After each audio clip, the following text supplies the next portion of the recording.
We do a lot of luxury, high-end dentistry, comprehensive, Invisalign, cosmetic.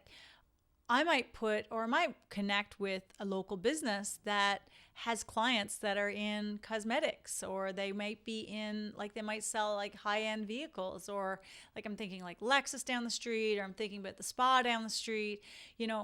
These places where people they're sitting, they might be waiting for sure. And also they're the type of clients that may have a little bit of extra resources and may actually always wish that they did something, but they just didn't know where to go. So making it easy for them to pick up the brochure, create for yourself a really nice brochure. It doesn't take long. You can do it in Canva. We're huge fans of Canva. Like, unbelievable. I don't even know how we survived without it. But anyway, that's another story for another day. You can really quickly and easily create something that then, which is going to lead me to my next point, is connecting with other businesses, but then can be, put in places that are going to attract the right patients. Welcome to the Truth About Dentistry podcast. I am Dr. Peggy Bound, a successful solo dental practice owner in St. John, New Brunswick. After years of figuring out how I wanted to practice, I now run a fully digital clinic providing my own brand of dentistry on my own terms. It wasn't easy, and I'm still learning, but I know I have so much knowledge to share. This podcast is created to help inspire young dentists or anyone looking to transition to a more digital practice. I aim to give you actionable step-by-step strategies to help you navigate the modern dentistry landscape. If you're looking to become more digital, improve your skills, or even have a more profitable practice, then this podcast is for you. Now let's get started. All right, welcome back. And it's great to be here. Today, I get to talk about one of my favorite things.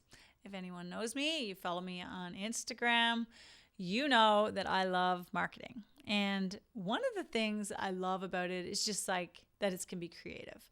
But marketing isn't only Instagram, like as much as I could be on Instagram all day, trust me.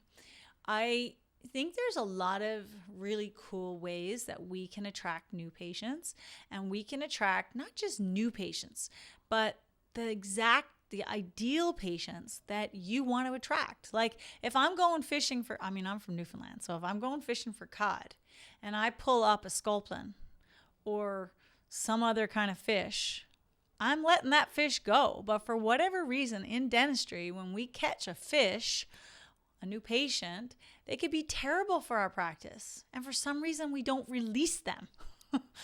So wouldn't it be better if we just sort of set the hook for the right type of patient, and we marketed to and attracted only the types of fish patients that really wanted that service, or that, again, that's the bait, but the service or the expertise or the environment, whatever it is, they want what I'm giving, because so then when they do get here, I don't really have to sell, do I? Like the whole point is that with marketing, we're not having to really sell. If the patient found me and really sought out what I was offering, I don't have to work as hard. Now, don't get me wrong. I will outwork anybody any day in the room. But I want my patients to, my new patients, anyone who's here, to be as excited about what I'm talking about what I can offer, about what I can do for them, what I can change their lives as I am, because I know it.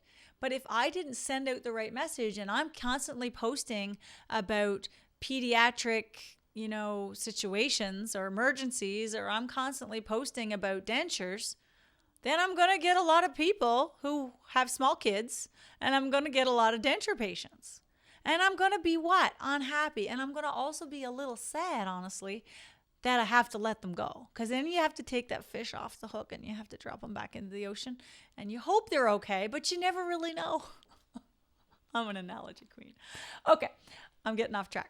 The point is that I don't want to have the wrong patients even come through the door. I want a good screening, but ultimately, how can we find new patients? How can we attract the right patients? We have to know what our message is. And again, I've probably talked about this in some of my marketing things before, but the message we're sending out, the signal we're sending out, only certain people are going to resonate with it. So make sure you're really clear on that, right? Like make sure you know what it is exactly you want to do more of. And in a world of, again, this dentistry where it's headache, I believe, is really headed into, it's moving away from, the GP does everything and then you only see the specialist when you have something really big and serious to do. It's kind of getting away from that. We're headed into the GP being the quarterback, definitely working and collaborating with specialists, but really having to oversee and really be good at something. And again, with DSOs coming on, into the mix, there's a lot of clinics that can offer just that basic dentistry, everything that we are trained to do. But what did you do extra training in? And what are you really wanting to send out there as a message that you really want to do more of? So thinking about that, knowing it, and then thinking about your marketing from that angle can really make a big difference, save you and your team time, and help you catch the right fish. So keeping that all in mind, I'm going to talk to you today about some creative ways that you can attract your ideal patients outside of, yes, my favorite platform, Instagram. So this might come as a surprise to you, but honestly, I'm not sure. You're probably with me on this, but something that I kind of got away from, definitely since COVID, absolutely, is print media. It still works. It really does. And it is valuable in who's going to pick up that print media. It's going to be probably the person who sees something on it that really catches their eye that they really want to see. And where are you going to place that print media? Are you going to place, your cosmetic, dental practice brochures, let's say, in, I don't know, just a random grocery store? I don't know. Are you going to put it in places where there might be, for me, again, to have the Lux Dental Group, we do a lot of luxury, high-end dentistry, comprehensive, Invisalign, cosmetic. I might connect with a local business that has clients that are in cosmetics, or they might be in, they might sell high-end vehicles, or I'm thinking Lexus down the street, or I'm thinking about the spa down the street, these places where people they're sitting, they might be waiting for sure. And also they're the type of clients that may have a little bit of extra resources and may actually always wish that they did something, but they just didn't know where to go. So making it easy for them to pick up the brochure, create for yourself a really nice brochure. It doesn't take long. You can do it in Canva. We're huge fans of Canva. Unbelievable. I don't even know how we survived without it. But anyway, that's another story for another day. You can really quickly and easily create something that then, which is going to lead me to my next point, is connecting with other businesses, but then can be, put in places that are going to attract the right patients. Do you want to become the modern dentist in your area? Our on-demand and live mentorship will help you stand out, attract your ideal patients, and build a niche-based practice. This A to Z training is for dentists and team who desire the digital workflows and skills to operate a thriving digital practice, helping you stand out in a crowded market. This course is the culmination of Dr. Bound's 20-plus years of experience in building a patient experience that patients will pay more for. Learn from our on-demand courses or receive a more customized experience with our mentorship program as we guide you through the curriculum. You can find out more from the link in the show notes. Or, if you aren't quite ready to take the plunge, you can also find the link to our freebie consult photography guide, which will help you get the right shot on the first attempt. Now back to the episode. So that brings me to, connecting with other businesses. So I was listening to another podcast, and don't forgive me because I can't think of which podcast it was, but there was a guy on there and he was talking about how he can really go to a business. It could be a business that start small, and really make that connection. Again, it could be a business, it could be a spa. For me, it's been, I've doing that right now with a local spa, and a place that they do a lot of, women spend a lot of money in there. They're spending it on their skin, their nails. They're really caring about their aesthetics.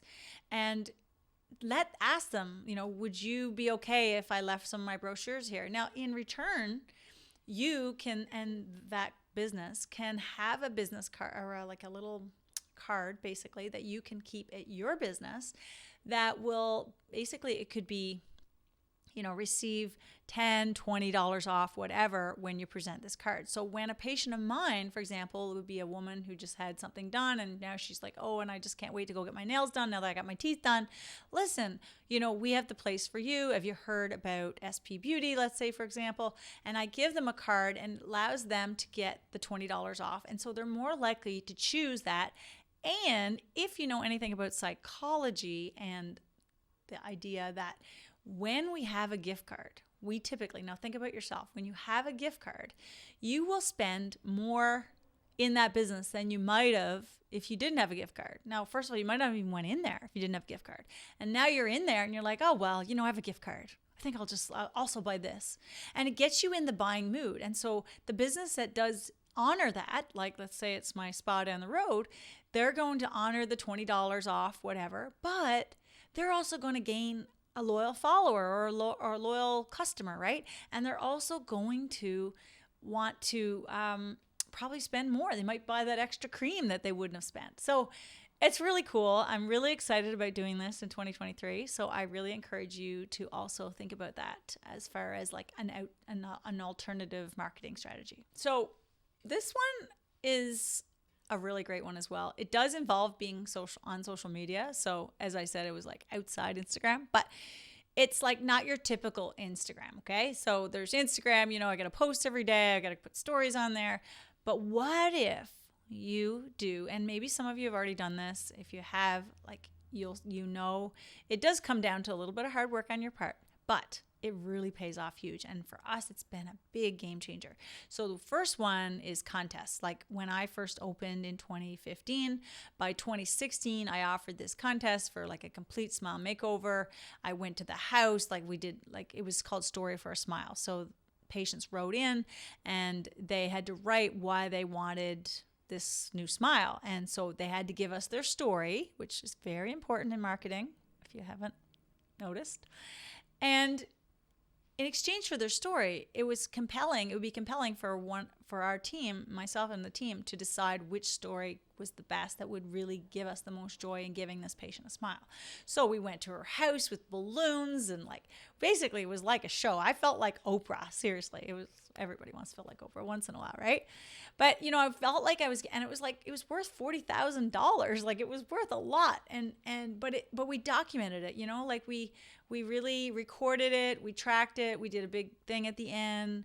We interviewed her and her experience. I got some local media publicity from it. Again, not really even trying. It was just like, oh my gosh, we know how to do this new technique. Let's do a contest where we can show off what we do, So that was really great. And another thing that also allows you to kind of track and document, which also creates a good story, is when you hire an influencer. So we are now on our second influencer. And I don't say that on our second influencer, it doesn't sound very nice, but she is great. And they have her Instagram account is I don't know, I could try to look up how many followers she has, but she's a micro influencer. She's a local influencer. She's connected to a lot of people. And when she talks about something, and she's consistently posting, when she talks about her journey here, so when she comes in, part of her the agreement is that she will share what's happening, share her experience.